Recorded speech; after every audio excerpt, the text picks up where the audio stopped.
Well, welcome everybody. We're so glad that you're here, and we're so glad to be kicking off our first webinar of the 2022 Rural Resilience Series. My name is Laura Nelson. I'm the project leader for the Rancher Stewardship Alliance. And before we get started and I introduce Wally, we have a lot of really familiar faces in here and folks who have been in our webinars before. But in case you're new, we want to introduce you to the Rancher Stewardship Alliance and let you know a little bit about who we are and what we do and why we're here. So again, my name is Laura. If you're just joining in, go ahead and say hello and introduce yourself in the chat box. The Rancher Stewardship Alliance is a rancher-led nonprofit organization based in Malta, Montana.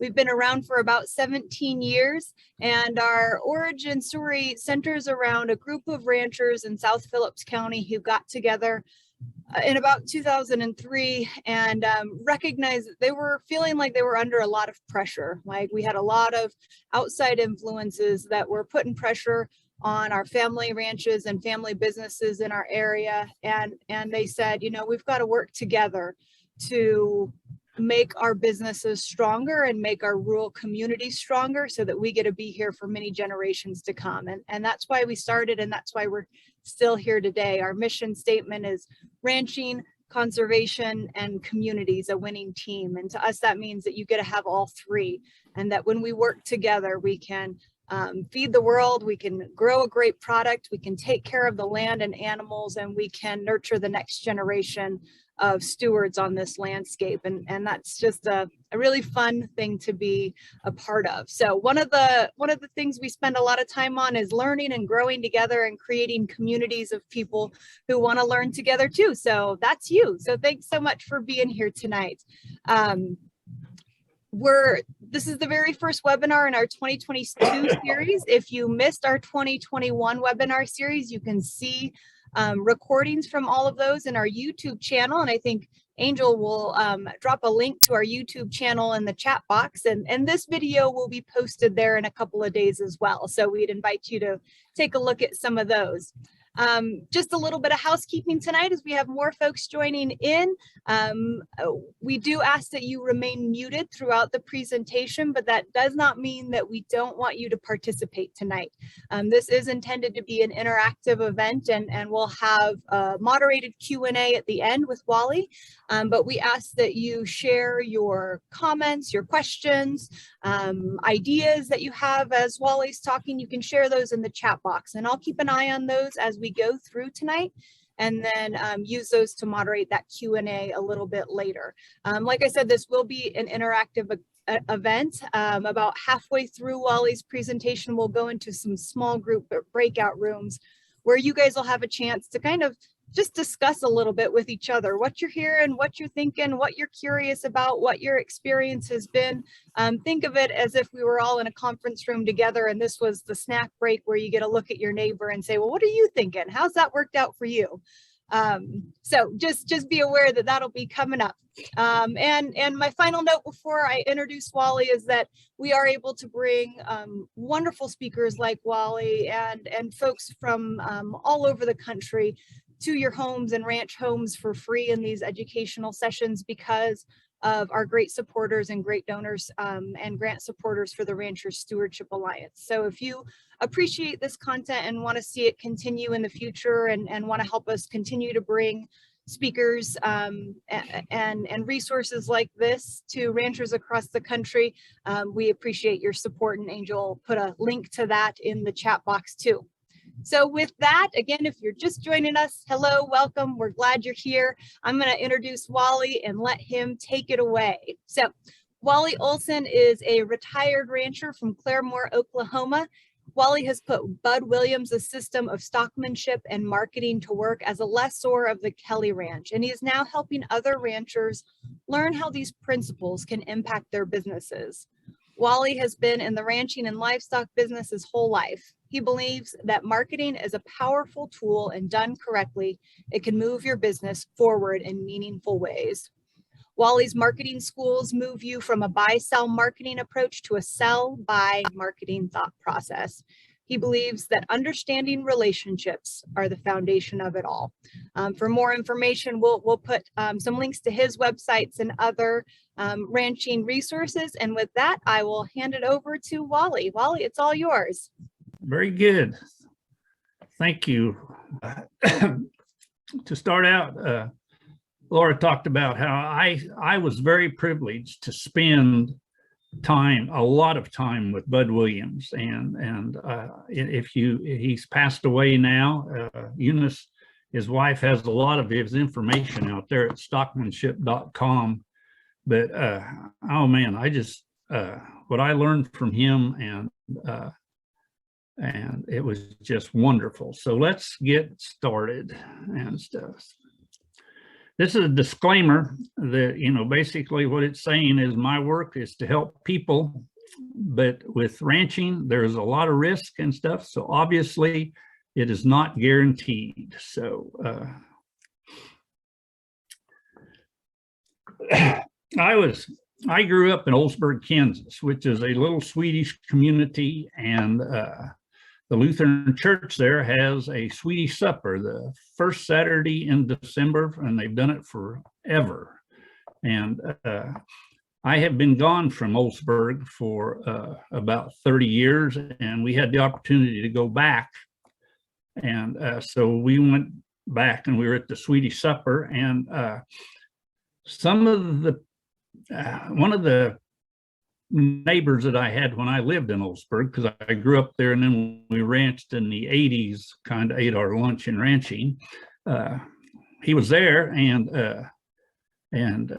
he knew that I had retired, and he kind of, how do I want to say this? Him and I just kind of rubbed each other the wrong way most of our lives, and I discovered that it hadn't ended yet. So, but he told me that, by God, when he retired, and he's 5 years older than I am, I think, but he said, by God, he was going to do, buy low and sell high, poking fun at my marketing skill that I do, and I bit my lip, and as church deals, you're standing in line, so I couldn't get away from him. So I just visited with him a little while, but it made me, very frustrated. But the more I got to thinking about it, is buy low, sell high, unless you have some relationships to something, you don't know whether it's low or high. Just like today in Australia, they're selling $5,000 cows. Are they low or high? I don't know. It's just, they're compared to when they were selling the cows in the drought, they're very high, but you don't know. But you have to have the relationships to understand what you're doing. And so that's where sell by marketing comes in. Sell by marketing is just relationships. And then one thing that Bud always drilled into you is to deal with today.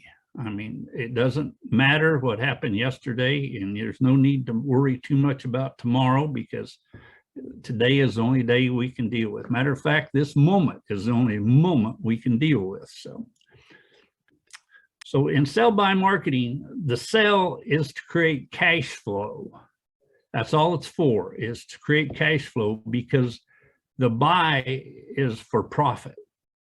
And so when you find something that's undervalued compared to something you have, then you sell it, and then you use that money to buy your profit, and that's that. And it's the relationships of the classes and weights that will tell you what to do. And it's looking forward at relationships, not looking back. And we will point that out. And you need to understand the relationships, because today in Apache, Oklahoma, the market was telling you that if you had a 375 pound steer, the market would give you $193 to put the next 100 pounds on. But the market was also telling you that if you went from 475 to 575, the market was only willing to give you today $34. So there's tremendous amounts of differences there, and we will go back to this in just a little bit. And the cow business is the relationships of your inventory.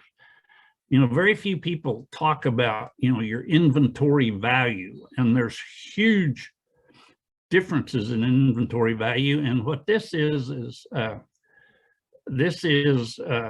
my brother-in-law had in January of 2018, the ranch he had managed for a number of years sold, and they did not want to buy the cows, so they sold all of the cattle one day in Junction City, Kansas. And it's very interesting as you go down through here that the 550-pound heifer calf brought about $814. The bred heifer brought $1,775 or so. In other words, there was $961 of appreciation between that 550-pound heifer and the bred heifer. And then as you moved on, the 2-year-old cow was worth $70 more. And she also, if you see there, gave you a calf coupon or a calf that was worth $850. And then the 3-year-old cow held her value. The 4-year-old cow went up a little bit in value, and they all gave you a calf. But then if you notice on a 5-year-old cow, they dropped $122 in value. So in other words, there was $122 of depreciation that ate up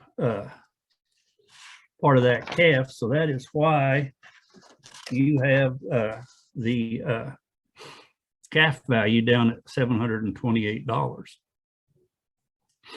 And then the 7-year-old cow, there was no 6-year-old cows in this sale. And it went down more and more and more and more. And there is, you know, that's how I track the inventory value of your cow herd. And this is a graph showing you that the inventory value that of the cow herd. It started there at $814. It went up, and it held, and then at 5 it started going down. And that's just the curve that is involved in it. And this is the curve. The blue line there is the calf's value at $850.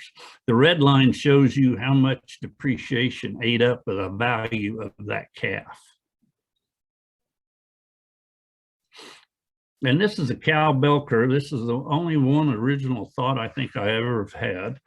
But what I use this for is to compare the 550-pound heifer calf to the bred cow to the cull cow. And in this scenario we used, those are the numbers of on the cows. And so in other words, there was $1,039 of appreciation between the heifer calf and the most valuable bred cow. And there was, I can't read it, there was $1,138 of depreciation in that cow. Is there any way we can get this so they can see the slides? Or is that a non-possibility? We can see the slides now, Wally. Okay. And so with that bell curve, just a second, the bell curve, basically what it shows you is that most people tell you that the cow-calf business is break even. Well, the reason it is break even, we run them up in value, then we keep them and run them down in value and let depreciation just eat up all of the appreciation that is in the inventory value. And I will show you an example here. Two of the biggest paradigms in the cow-calf business is cow longevity. You got to have cows that have, many calves and then big calves. And that is, that is, like I said, that's one of the strongest paradigms, and it just eats our lunch is what it does. And, the first 6 or 7 years it takes, to pay for the cow, and then she's only profitable after she's 8 years old. And then big calves bring more money, and they also bring more expense and everything. But this is comparing from the cow inventory of my brother-in-law's cows, but this is comparing, if you sell the 4-year-old cow, you have $539 worth of cash to to pay for that cow. Does everybody understand what I'm saying there? What's happened there is the 4-year-old cow sold for $853.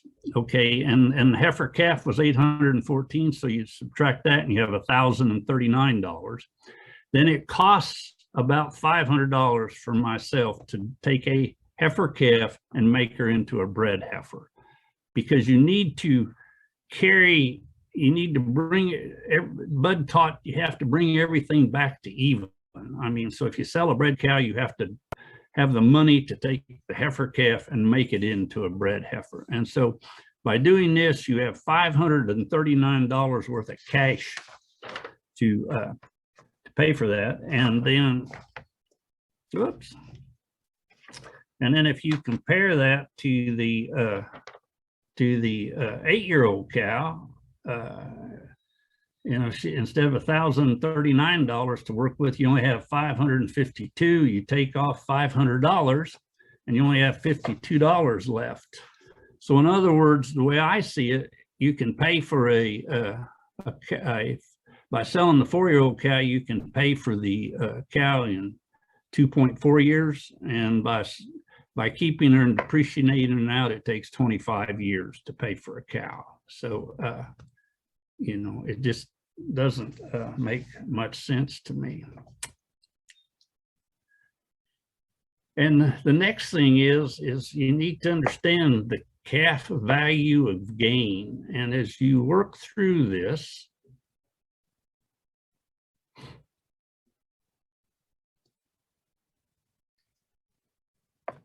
and if you work down through those, from 350 to 400 pounds, the market was willing to give you $1.72. And if you divide $1.72 by 50 pounds, that's $100.44 that the market's willing to pay you. And so you can afford to put weight on that calf. Going from 400 to 450 pounds, it's $66, or that's $1.32. So you can still keep it. 450 to 500 pounds, that's $65. So there's $1.30. So you can afford to do it, But then when you hit 500 to go to 550, the market takes away $39 from you. And so consequently, you just lose money. But people do not track these things, so you do not know this is happening to you. And as you follow that calf on out, even getting it up to 700 pounds, you still do not get back to its value when it was 500 pounds. So you've got to understand the relationships of the market to be able to know, where you're at and things. This is I have another brother-in-law that runs a 250 cow ranch, and he was pretty well in the rut of, you had to keep your cows and get lots of calves out of them and stuff. And so this is we call it the conventional ranch. He has so many heifer calves and, just, an array of cows. And this is, he went from, keeping these cows to selling cows at 5. And what that did for him is that In his conventional way, he was getting, for all the cattle sold, he sold 226 cattle out of that, his herd. And so they came to $823, the average price.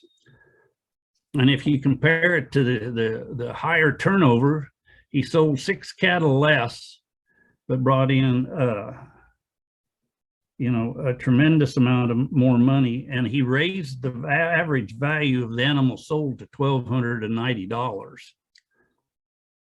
So in other words, it changed his net worth by 6%, but he changed his sales by 44%. And you cannot, it's just phenomenal. I mean, Bud Williams marketing, it just works and stuff. And everybody wants to hold their hand up. How many of you own cows in 2014 and stuff? So let's walk through that. This is how you manage through a downturn. And, from 2014 through 2016, there was a phenomenal downturn in the value of the cattle business. So let's go through that. And so you need to understand, the relationships of the prices and classes of livestock. And you need to look forward at relationships and not back. And I will drill this into you, because the thing is that whatever you paid for an animal, as soon as you bought it, there's nothing you can do about it. You might as well forget about it. And just keep looking forward. And you need to try to maintain your inventory and build cash. So this is what happened for, in 2014, cattle were very high. I had bought some cows out of the drought in 2012 in Texas, and they were very overvalued. And the reason that they were overvalued is because I could compare a weaned heifer calf to the cow, and then it only cost me $1 a day to develop heifers on the ranch. So in other words, I knew that I could sell a $2,900 cow and end up with a $1,565 bred heifer. And so if you so if you go through that, I ended up with a bred heifer, and I ended up with $1,335 in cash. And so we move up to 2015, and we sold the cows. The cows were $700 cheaper, and the cows weren't really that much cheaper. Wally Olson did a very poor job of marketing some cows. So, but still, with that, we ended up with still had a $1,560 bred heifer, and we ended up with $640 worth of cash.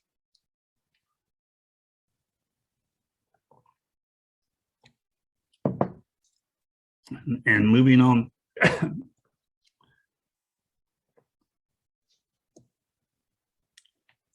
And in 2016, this is when I was moving off of the ranch, and we were basically getting out of the business and stuff. And so right here, everybody right here would have locked up, because if you had a bred heifer that you have $1,560, there is no way in the world any good self-respecting rancher would sell up for $1,600. They just would not do that.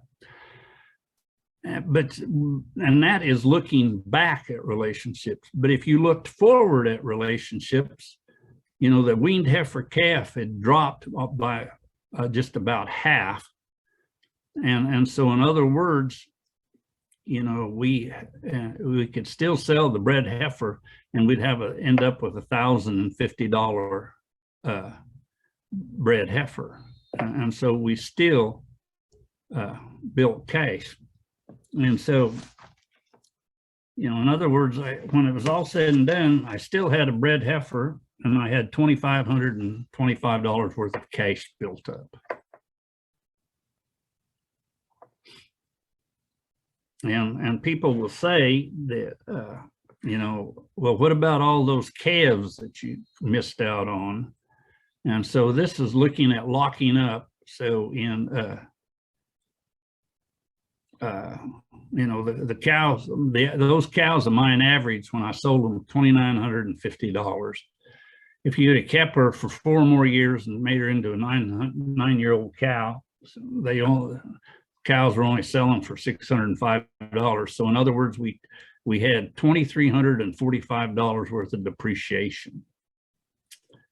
And these are the calves that you could have sold out of them.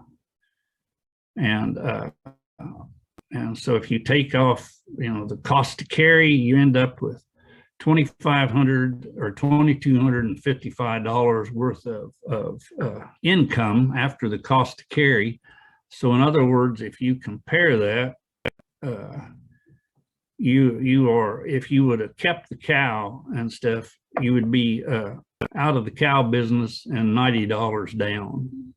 Versus for myself, I had the $1,500 heifer and $2,525 in cash. So, by not locking up and just continuing to,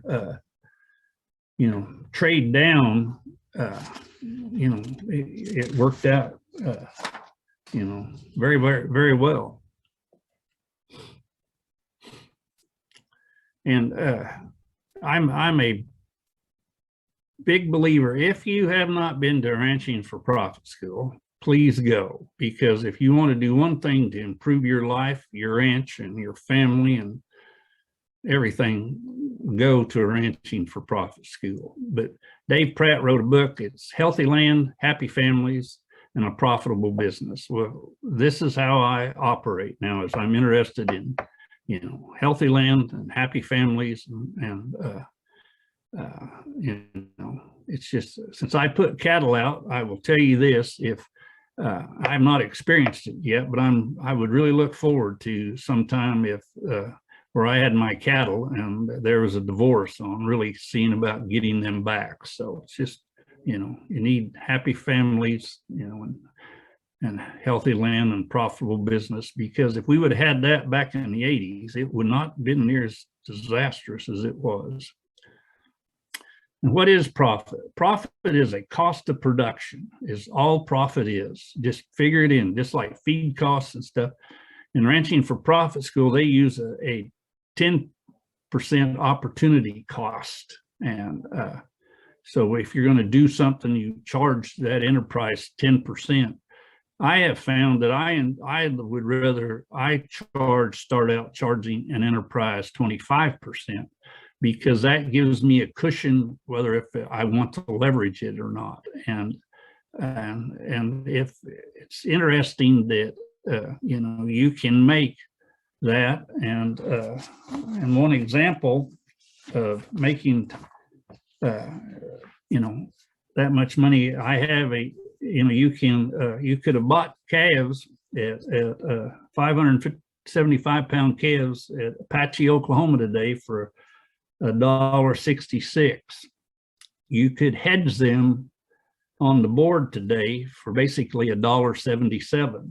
So in other words, that would give you about $594 in gross margin, and it would cost you about $300 to do it. So and if you take $290 or almost $300 and divided it into the 954, that comes out to about 25% return. So if you start seeking it out, you can find stuff that will do that. And profit is only when your net worth goes up. And so, to stay in the business, all you need is positive cash flow. If you're in the cattle business in 2014, I seriously doubt if you have, came back or in theory, your net worth has went up. You could have ranched and enjoyed a very good life, but you're still probably not profitable. The only thing that has saved most people is appreciation in land values.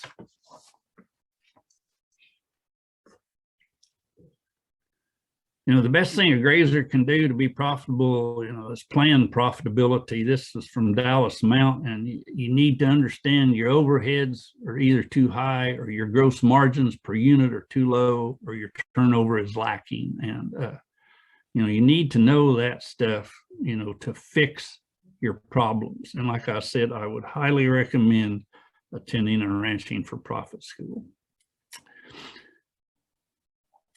And then you need to understand that it's what you keep. I grew up with an old rancher by the name of Orville Burtis, and he helped start the Quarter Horse Association, and he was just quite a gentleman, a great mentor, and he always preached, it's what you keep that's important. It's what you keep. So, and this is showing a study they did up in Nebraska, and the calves grossed about the same, but their cost was a lot less, and so I promise you, I would a lot rather in the Nebraska sandhills, I would a lot rather calve in June than I would in March. And another thing, this came from Dick Devon, heifer calves that are born in early summer will mature, earlier than ones that are born in the winter, and that makes a big difference on getting the number bred up. It's just phenomenal there.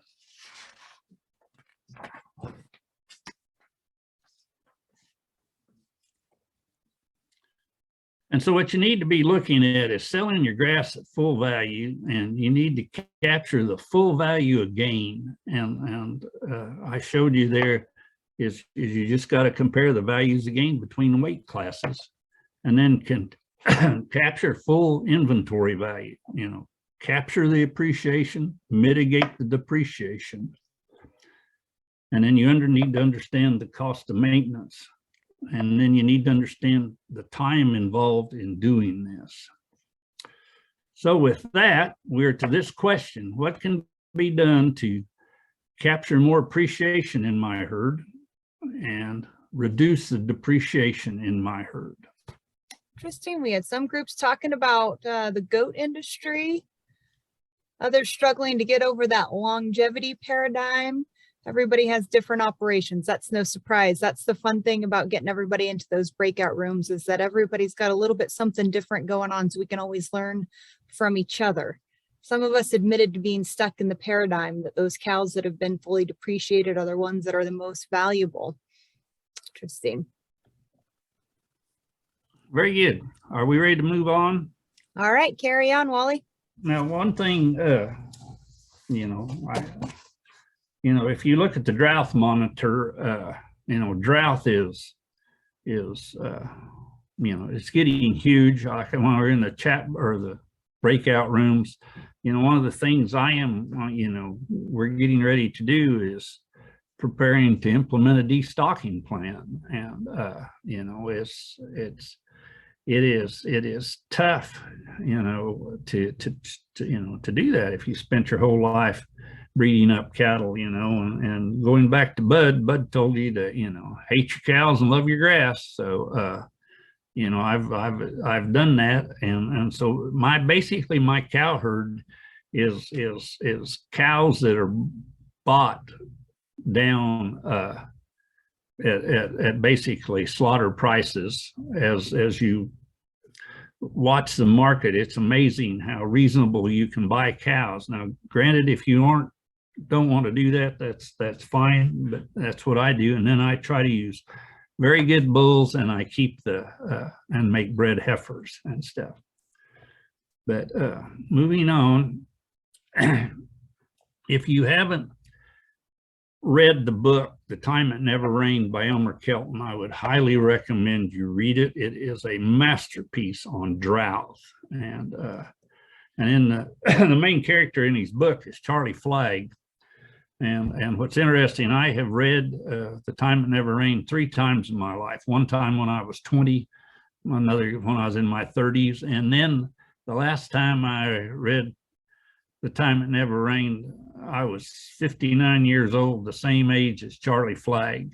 And let me tell you what, it was an entirely different book than I mean, it came close to home and stuff. So like I said, I would highly recommend reading it. It is a wonderful book. But here is the, Bud, you have your inventory, and you have money and grass, and money and grass is down at the bottom of that for a reason. And because if you always have money and grass and no livestock, you're fine. But if you have too many livestock, you can you get yourself into trouble. I mean, and if you fought this drought, but you always, I mean, he's just drilled it into me. I promise you, I will always have money and grass, period, so. And you need to have, you need to be working at getting healthy land, just because as you get the bricks up, your animals are healthier. It just, land health is just, I cannot say enough about that. And then you need to understand that the worst thing you can do is graze all your residual cover off your ranch, because that will set you back, I mean, forever. And the drier climate you are, the worse it will be. And what's interesting, I have a very good friend, his name's Ted Alexander. He ranches at Medicine Lodge, Kansas, and he is really into drought and weather. And for us here, we need to be thinking about looking what is 100 miles west of us. That is the climate that we're maybe going to be moving into and have to live. And so, it's just something to think about and be prepared for. And if your normal production is, 3,000 pounds and you need 1,000 pounds of residual, you got 2,000 pounds of forage to use. But if you drought cuts your production by 50%, now you only have, 1,500 pounds. And if you maintain your 1,000 pounds of residual, now you are down to only 500 pounds of usable grass. So in other words, you need to destock, by 75%. The production's down 50, but you need to destock 75, and you just need to be aware of it and stuff. And I love this picture, is when you look at the runoff on the overgrazed, and it's got ground cover and everything compared to the managed pasture. It right there just tells, to me, it tells the whole story. And to do a drought plan, you need to always have money and grass. If you do not have some kind of planned grazing, it's hard to know, what is, going, where you're really at. I mean, and so I'm a big proponent of planned grazing. And sell early. I put cattle out with people, and I am the first one to leave. That is an agreement that we have. That whenever the drought plan is implemented, I'm gone, no questions asked. And I have had to do that once, but I have found that the earlier you sell, the better off you are. And then sell the premium and keep the undervalued animals. You need to, you just need to work through the numbers and figure out what those are. And another thing you can do is, sell a big one and keep a little one, because if you sell a 900-pound steer, and buy back a and keep a 400 pounder, you know, now you've all of a sudden, well, 450 pounder, all of a sudden now you've cut your stocking rate in theory by 50% just by selling a big one. You know, you do not need to get out of the business. You just need to readjust, you know, where you're at and what you're running. And then understand that destocking only stops the direct costs. And, you know, and the direct costs in ranching aren't much, to be right honest with you. I mean, you know, it's your overheads, you know, your family living and the, you know, the debt on the ranch and you know, that is what you need to be prepared for. And then another thing is everybody talks about, you know, Stan Parsons, you know, talked about, you know, you can't feed through a drought. And since I'm a contrarian and don't agree with anybody, you know, I think you should learn how to feed through a drought. And I will give you an example. I have cattle in a grow yard, and feed costs are very high right now, but we are still making money, you know, so you can, you know, feed through a drought. And when you're in most droughts, when they start sending the cows to town and splitting the calves, you know, there's lots of little light calves, and I mean, you can carry everything to them, and they will, you know, they will still make money, and it doesn't take much feed to do it. So you need to understand, you know, develop ways to, you know, seriously think about feeding through a drought. I'm not saying that you maintain your cow herd out there and just ruin your ranch. I'm saying you figure out ways, things you can feed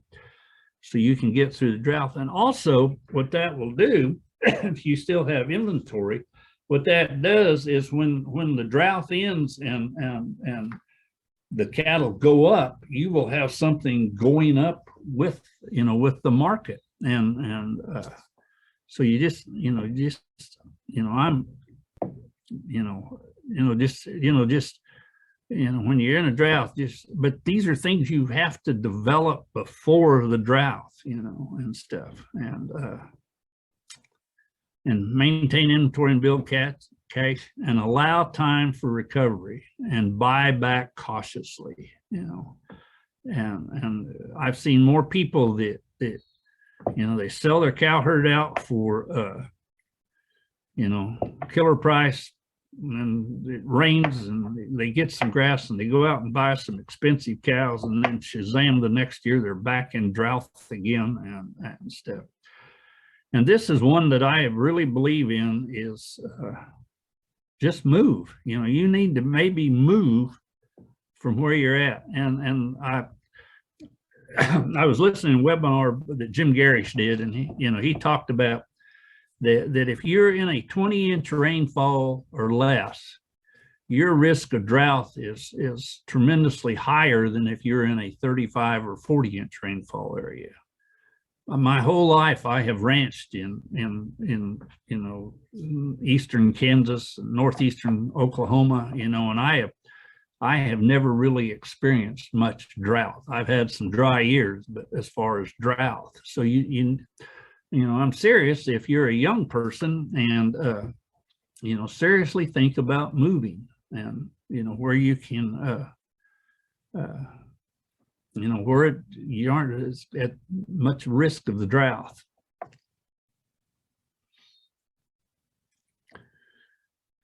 And then just get as diversified and with as much biodiversity as you can, but also diversification, I mean, you know, is great, you know, but where I grew up with my dad, I learned a lot because we ran sheep, hogs, and cattle, you know, and we had, you know, we were always behind. We had 119 tires on that place, and none of them were any good. It was just amazing, but I learned a lot and to survive, you know, and stuff. And also I really loved roping, you know, and man, I tell you what, you know, I love roping hogs. I love roping sheep. You know, it's just, you know, if you're gonna rope a hog and you want to catch it, you got to let it step through with both feet. And if you don't want to keep it, just pick up one front foot and he'll turn and you'll pull out of the rope. Just something to learn tonight. So and always be trying to get your dilute your overheads, and that's running more units, just to dilute your overheads. And biodiversity equals resilience. Manage for what you want, and be careful, because the learning curve can be relatively tough on you.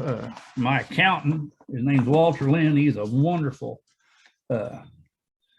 accountant, and he's really nice for me, because in my chart of accounts, we've got tuition, and as long as we don't quit, it is not a loss. It's just, we just learn something and stuff. So this is going to wrap it up, but this is the way I look at stuff. If you were to stand with Jesus, what would he think? And what would he think about what you're doing with your land, your animals, the people you deal with, the time you spend? I will freely admit that I spend way too much time playing solitaire on the computer, but that's just, and then what you do with your money. And I have gotten along very good since I have started doing that. And so that basically wraps up my presentation. And if you're at all interested, there's a website that Cinnamon Linhart and John Haskell and I are doing. It's got lots of information on it, and there you can get a hold of me. If any of you have any questions, feel free to get a hold of me. And I would appreciate a email with the question and a phone, and I will get back with you, and we'll go from there. And with that, Laura, let's open it up to questions and have some fun.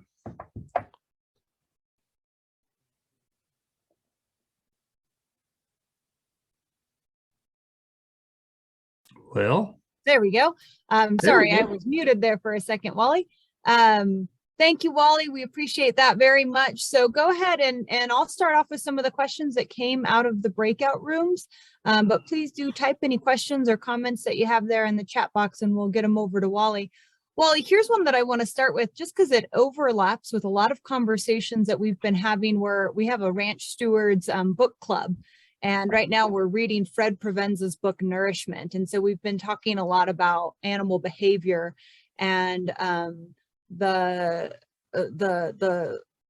value that some older animals bring to the herd, as far as knowing the landscape and knowing forages and knowing different grazing patterns. And so someone in the chat box asked that they see the logic in this on shifting to younger animals, but do you have any advice on unique environments such as high altitude mountains where experiential knowledge and or longevity is of value? Can you talk a little bit about balancing those things?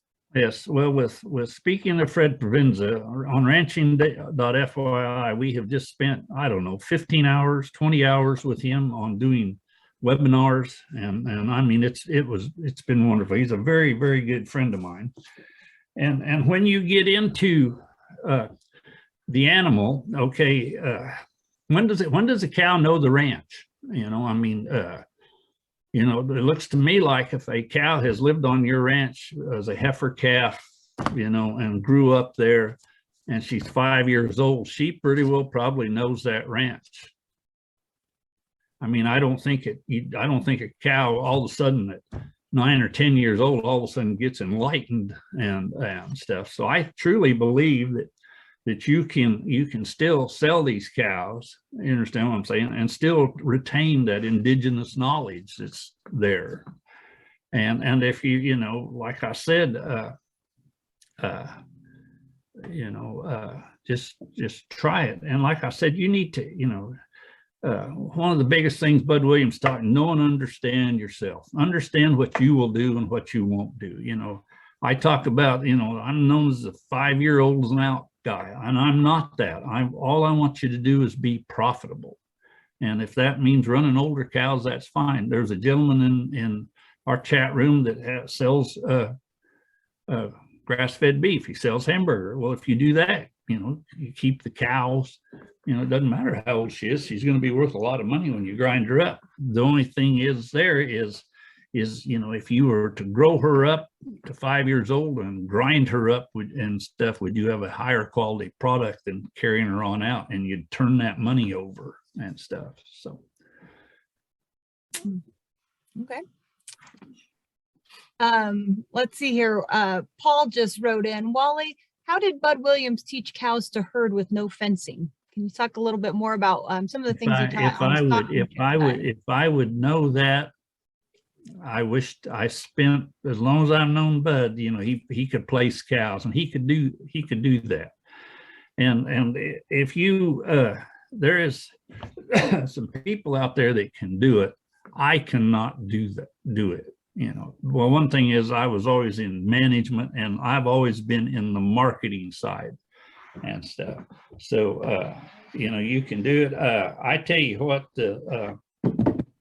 Bob Kinford, I've never met the man and stuff, but I've seen some places where he is, they have incorporated migratory grazing, and I'm impressed. I mean, and I would seriously look into that. And, Steve Cody's got a wonderful book out on stockmanship, and he talks about placing on, but I am not the person to talk to.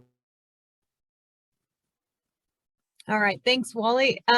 So I think that some of these were comments of things that folks were discussing in their breakout room. So I just want to share these and see if you'll have additional comments that might kind of garner some more thoughts. So one person said they had a discussion in their breakout room about which was more profitable, working towards a younger cow herd or working towards a smaller, less expensive to maintain cow. Any thoughts or comments there, Wally?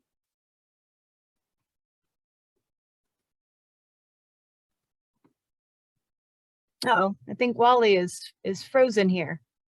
Got it. Hey, Wally. Hey there. Sorry about that, but makes life interesting. Didn't we talk about that? Yes. One thing on the old excuse me, the old cows, like I said, if you are willing to do it, running old cows is a good way to get in the business, because you just don't have that depreciation. Now, granted, there's more fallout, but so be it. And one thing, if you watch, you can buy some really good cows that are young cows if you're willing to buy them out of sync with everybody else. And if you would have been willing, if you calve later, you understand what I'm saying? If you would have been in Torrington, Wyoming this fall, I promise you could have bought some May and June calvers, or April and May calvers right at market, just because the people that would want to buy those later calving cows, they weren't there because they weren't even thinking about it. The only people they were buying cows then were people that wanted to buy, January and February calving cows so they could get those big calves. And so you can, if you understand your market cycles, it's, it's pretty easy to buy some really good cows, pretty reasonable and stuff. And also one thing, if you're interested in this, you can move cows up. I mean, if you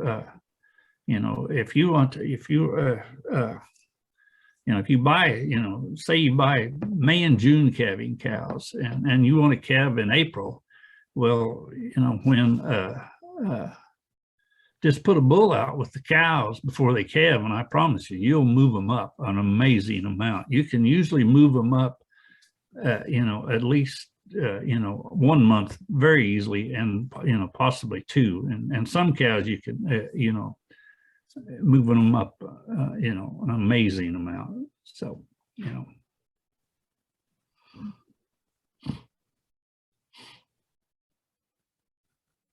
All right.